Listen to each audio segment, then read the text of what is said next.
Hi, everybody. I'm Jim Noble, along with Wofford head coach Dwight Perry, and welcome to another edition of Inside Wofford Basketball with Dwight Perry, brought to you by Yokohama. All right, opening statement. We're a little bleary-eyed. The Terriers have been on the road for the last couple games, a late-night return last night, but Wofford has really put forth a couple of great efforts, actually more than a couple of great efforts once conference play has begun. 5 conference games in the books. Dwight, time for an opening statement. The whole ball of wax, conference play, 3-2, arguably maybe 2 shots away from 5-0. But assess the first 5 games, how your team has responded to what you guys are trying to tell them to do. Yeah, I think our team's played really hard. I think they've done a really good job responding, especially like you just mentioned at the start of SoCon play. All 5 games have been against really good teams, and we've definitely had our fair share of close games. I think our guys have done a really good job of trying to execute at the end.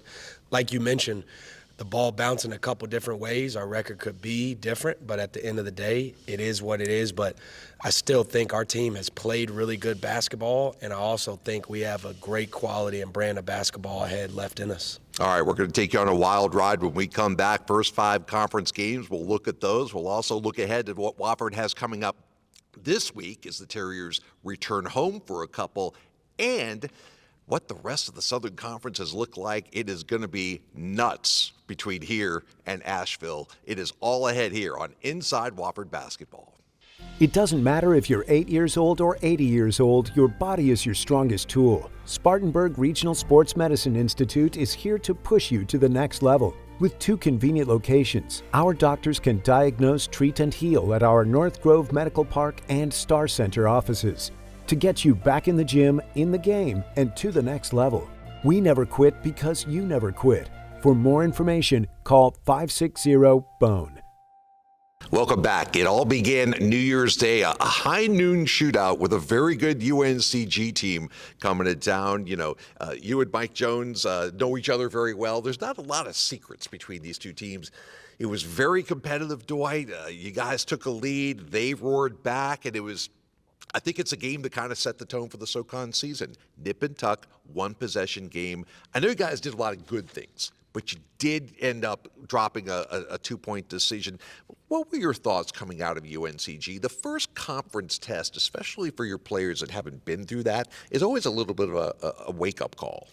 Yeah, I think we talked about it a lot leading up to the game. Is Southern Conference play is different. Not only is the caliber of play and talent and coaching different, but the intensity is on another level, and that's a good thing, and you have to embrace that. And I thought overall our team did that. We were ready. I thought we started off the game really well. We put forth a really good first half, especially on the defensive end. I thought the first 4 minutes of the second half, I thought we relaxed a little bit, and we let a 12-point lead drop to 3, I think around the 16-minute mark. And like you mentioned, from then it was back and forth. At the end of the day, we still had really good chances to win the game. We just didn't close it out. And we talked about that as a team. You know, when the ball is not going in, we have to find ways to still buckle down defensively and make winning plays. But I'm sure we'll talk about it in a little bit. I thought, the next couple games, especially our second game, I thought we did a great job of that. And overall, again, your point about UNCG being very indicative and kind of a microcosm of what Southern Conference play can be, in that it's going to be back and forth. It's going to be nip and tuck. A lot of these games are going to come down to the last couple minutes, and whichever team is willing to make the winning plays and is willing to make the tough plays, not always the sexy plays, but the tough plays, that's the team that's usually going to come out on top. And I really do think our team has bought into that and has embraced that. Yeah, you won the rebound battle in that game. We got our first glimpse of what Kyler Filowich is capable on the boards. He's zooming up the national ladder in several rebounding categories. Kyler kind of transformed his body, maybe transformed his mindset entering his senior year. Talk about the contribution that the big guy has brought so far. It's huge. I mean, Kyler's super competitive. Kyler wants to win just as much as anybody. You mentioned his body being transformed. I think that's been huge, not only with his ability to move, but his durability. Yeah, I think it's night and day from last year. And your point, Jim, is 100% accurate about him mentally. I think he's mentally in such a better place and is more locked in and is staying engaged and is staying focused on the task at hand. whether there's bad plays, bad calls that go on every game. I think Kyler's done a much better job this year, especially in Southern Conference play, of staying focused on the task at hand. And I think, right, his stats have really helped and been a beneficiary of that. Well, that mentality, I think, was on display for the next trip up the road, up the mountain to ETSU. You knew that was going to be a physical game, and you gave your guys notice before that game. They are going to kind of come out you and out-physical you. Wofford responded in that category. I thought you guys took the play to them almost the entire way. Got a little dicey at the end, and we could talk about free throws and pressure and bringing the ball up. But in the end, you made the winning plays. You made the plays you have to do a win. Great to see Dylan Bailey and Jackson Civils kind of break out of a little mini shooting slump, and that was a big, big road win in Johnson City. 100%. And, there's no secret. We did not shoot the ball well as a team in non-conference play. We got great looks. We were running good offense. And we talked to our guys, just continue to trust the process. Continue to fight for great shots. Continue to move the ball and share the ball. And I think, right, it's been really good to see we're starting to shoot the ball significantly better in Southern Conference play. You mentioned Dylan. You mentioned Jackson. Those guys are taking and making really good quality looks. And to your point about ETSU, it's a really physical game. They're a physical team. But that's what we talked about. We have to embrace that. We can't just accept that and try to equal their physicality and their toughness. Our message as a team, we have to exceed any team we play. And it just happened to be ETSU the next game. That was huge. And I thought that really set the tone early that we were not only just going to be at that level, but we were going to try to exceed it. And I thought overall we did that. Yeah, road wins are a very valuable currency in this league. When you can get one, I think you need to savor it and enjoy it. Heading to Western Carolina, coming back home, I want to talk for a moment about, you made a little lineup tweak before conference play. Jeremy Lorenz into the starting lineup, Jackson Civils coming off the bench. And you always wonder about the dynamic when things change like that. Can you kind of explain the thought process behind that, how Jeremy has responded as a starter, and sometimes more importantly, how a senior like Jackson Civils has adjusted a little bit to a new, almost an energy guy role coming off the bench? Yeah, I think we talk about it a lot as a team. The most important thing is winning. And every decision that is made, every impact that you're trying to do on the court has to be about how to help the team win, what goes into winning. And so, we just thought as a staff that gave us the best chance to put our team in a position to win. And we talked about it. And a credit to Jackson. You talk about being mature and being about winning. That was his message to me. Coach, I want to win more than I want to start. And I think, he's done a really good job of not only bringing the energy and bringing the toughness off the bench, but I think his production has really shown, right, a uptick. And more than anything, I just think it's a great message for our whole program that at the end of the day, right, you can get caught up, and it's understandable, it's human nature. You can focus on yourself and focus on different things that involve you, or you can get outside yourself and focus on the greater good of the team. And I think Jackson is a great example of that. And I also think, it's really important, and we talked about it beforehand, but just because you don't start doesn't mean your role is going to be any different, doesn't mean your impact has to be any less. And I think it's been really important that he has finished a lot of these games. And so, I think Jeremy has responded, he's played better. I think Jackson has responded, he's played better. And that's the overall message for our guys, not only just with starting, not starting. Anything that we do, the driving force has been and will always be about winning. A couple of other things happened in that home win over Western Carolina. Dylan Bailey continued his hot shooting. He has really stepped up and looks so much more confident now. But you're getting him open looks, and that always helps too. The other thing is, Western roared back on you in the second half. A nice reminder of all the core values that you continue to preach to those guys. 100%. And, anyone that's followed the Southern Conference knows that every single game, home or away, is going to be a battle. And, right, there's 18 conference games. Every once in a while, right, you'll get a game that's not really close and comes down to the wire. But overall, you're going to have to fight tooth and nail just to put yourself in a position the last 4 minutes of the game to figure out a way to win. And there's no secret. We did not stay with, right, the principles of what got us the lead against Western. But credit to them. They're a really good team. I think they ended up beating Western Carolina the next game after our game. They're well coached. They have really good players. And again, anytime you get a win in the Southern Conference, whether it's home or away against any of these other 9 teams, you will always take it. And so again, it may have not have been as pretty, but we'll gladly take that Western Carolina win because that was a big-time win for us. All right, we'll take a quick timeout. When we come back, one of my favorite 2-game stretches of this season against the Iron of the Southern Conference, Furman and Chattanooga. It is next here on Inside Wofford Basketball, brought to you by Yokohama.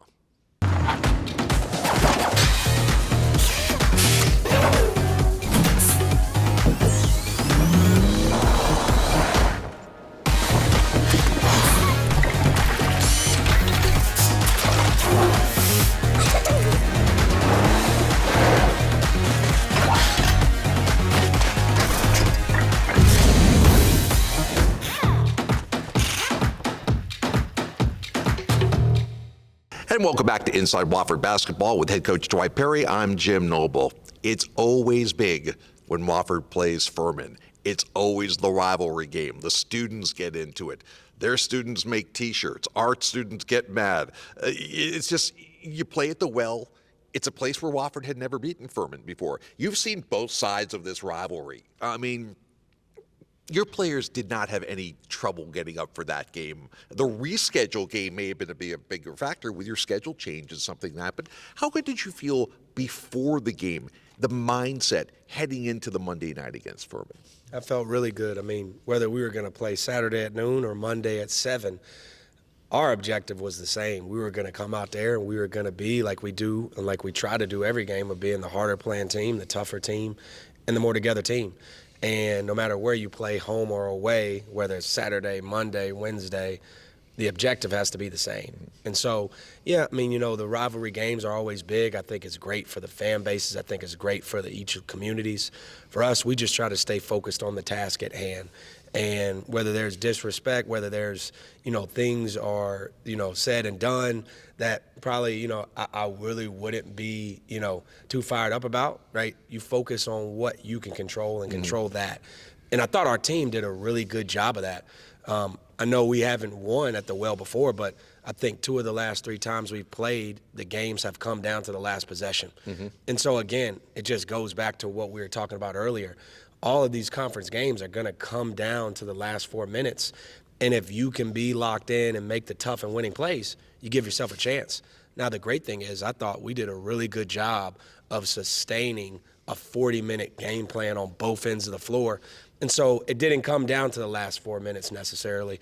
But overall, I was really pleased and was not surprised because I thought the days leading up to that game, we had really great preparation in our whole entire program. Yeah, it was as locked in as a team that I've seen from beginning to end. I mean, you go up by 20 in the first half, and they never get it to single digits. I don't even know if they ever got it below 15. I thought that Justin Bailey set the tone early in that game, not only hitting a couple threes, which gets everybody going, but just his physical presence, taking their guards out of the game, which is always a strength for Furman. What has Justin done? Sometimes when you're the new guy, you kind of want to defer a little bit at the opening. Yeah. He's rounding into his own right now. I mean, Justin's been huge for us this year. I mean, obviously, there's no secret. He's shooting the ball at a really, really high clip. He's been super efficient from 3. But his overall defensive ability has been a major boost for our team. But even outside of that, from an intangible standpoint, I think his mentality, his energy, his passion every day, not just in games, but in practice, has been very infectious to our entire program. And so, you know, it's been really good to see. You mentioned new guys coming in and sometimes deferring and sometimes, you know, having a really steep learning curve.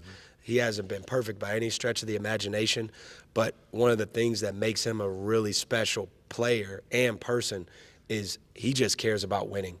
And I think his teammates have felt that and sensed that. And so when you have a guy like that that comes into the program and is about the right stuff, it just makes it that much easier when you're transitioning into a new place to come in and be welcomed with open arms because he knows and they know the message and the objective has been the same. So 81-62, the final at Furman, which gave the team a ton of momentum. Get right back on the bus, quick turnaround, going up to Chattanooga, another tough place to play. And lo and behold, you get off to another great start. and then Corey Tripp goes down. And we don't know the status of Corey. It's too early to find out. But moving forward, you lose your leader, you lose your backbone. You get some great step-up efforts. I mean, Justin Bailey wound up with a career-high 22. Dylan Bailey tied his career high with 21. But you knew Chattanooga was going to roar back from that initial punch that you guys gave them. And then Dwight, it was the most physical game of the year, I thought, which is saying something considering the games that we thought. Just a battle right to the end. What was your overall view of, as that second half transpired and got more and more physical and you guys were a little shorthanded, how did you feel about the fight, the will of that team, as you knew Chattanooga was going to make their run? Yeah, Chattanooga's a really good team. They have two dynamic guards. Coach Earl's a really good coach, and obviously they have no shortage of talent outside of those two guards. You know, that being said, I was really proud of our guys' effort, proud of our fight. We obviously were depleted a little bit as the game went on with injuries and foul trouble, but that's part of basketball. Mm-hmm. And at the end of the day, right, again, you control what you can control. I thought Chattanooga made some big-time, timely plays. I thought our guys continued to fight. We had our chances. Again, it sounds like a broken record, but at the end of the day, in the last 4 minutes of the regulation and the last 4 minutes of overtime, all you have to do is give yourself a chance to win those games. And I thought we did that. I thought we came up a little short. We definitely would like a couple plays back. That's not how it works. But credit to Chattanooga, and again, our guys fought until the end. I thought we did a really good job executing. The ball just didn't go in, and that happens sometimes. And at the end of the day, all you can do is put yourself in a position, step up, be ready to make the right play, whether it's on offense or defense. And if it doesn't go your way, you got to pick yourself off the mat. You got to wake up the next morning. You got to get ready to go to work. And it just so happens our next opponent is waiting for us Saturday at home against Mercer.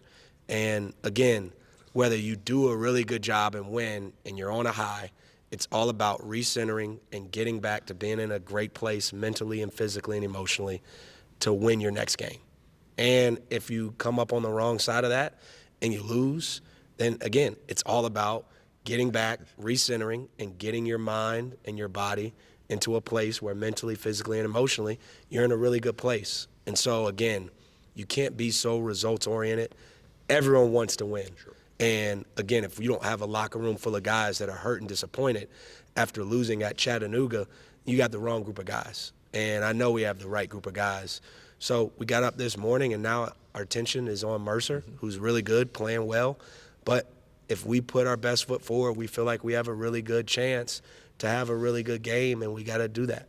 That is where we're going next. Coming back home and the rest of the Southern Conference next on Inside Wofford Basketball. You know Ingalls only sells USDA choice and prime cuts of meat? Maybe it's time to reward yourself. Our butchers cut all our meat fresh in the store every day. Grass-fed, organic, you name it. Not only that, we'll even cut it to order just the way you like it. And we grind meat fresh in the store multiple times a day. It's all in the bag. That's the best meat in town for the best folks in town. Ingalls, low prices, love the savings. And welcome back to Inside Wofford Basketball with Dwight Perry, brought to you as always by Yokohama. All right, this will sound nice. 3 of the next 4 at home. You mentioned the Mercer game. Part of a men's-women's doubleheader. The Wofford women will play at 2. Wofford versus Mercer men at 6. So come on out to Jerry Richardson Indoor Stadium. Both of these teams, the way they played, really deserve your support. New team, new coach. Very much like the Western Carolina scenario. But, boy, Mercer's added some talent. I haven't seen them that much. We'll do that in the next couple of days. But what are your initial impressions of some of the changes down in Macon this year? Yeah, I mean, they're doing a really good job. Their entire coaching staff, they obviously have won at their previous stops, obviously specifically their head coach at UT Martin before. But, yeah, they have a really good talent. They're playing really well. It's a classic SoCon game, right? You can change out coaches and style of plays and different teams, but no matter what, you're getting a well-coached team. You're getting a team that has a plethora of talent and that obviously plays a completely different style of play than the majority of the teams in our league. And that's what makes our league really special and really unique. And so it's a big-time challenge. I know our guys will be up for it. But, yeah, it'll be a really tough opponent that we're going to have to figure out a way to get a win. And it won't be easy, but that's what SoCon plays about. Absolutely. And to illustrate your point, you look at the standings right now, and Sanford's 5-0. They played well. They escaped a couple of close games, had a lot of home games so far.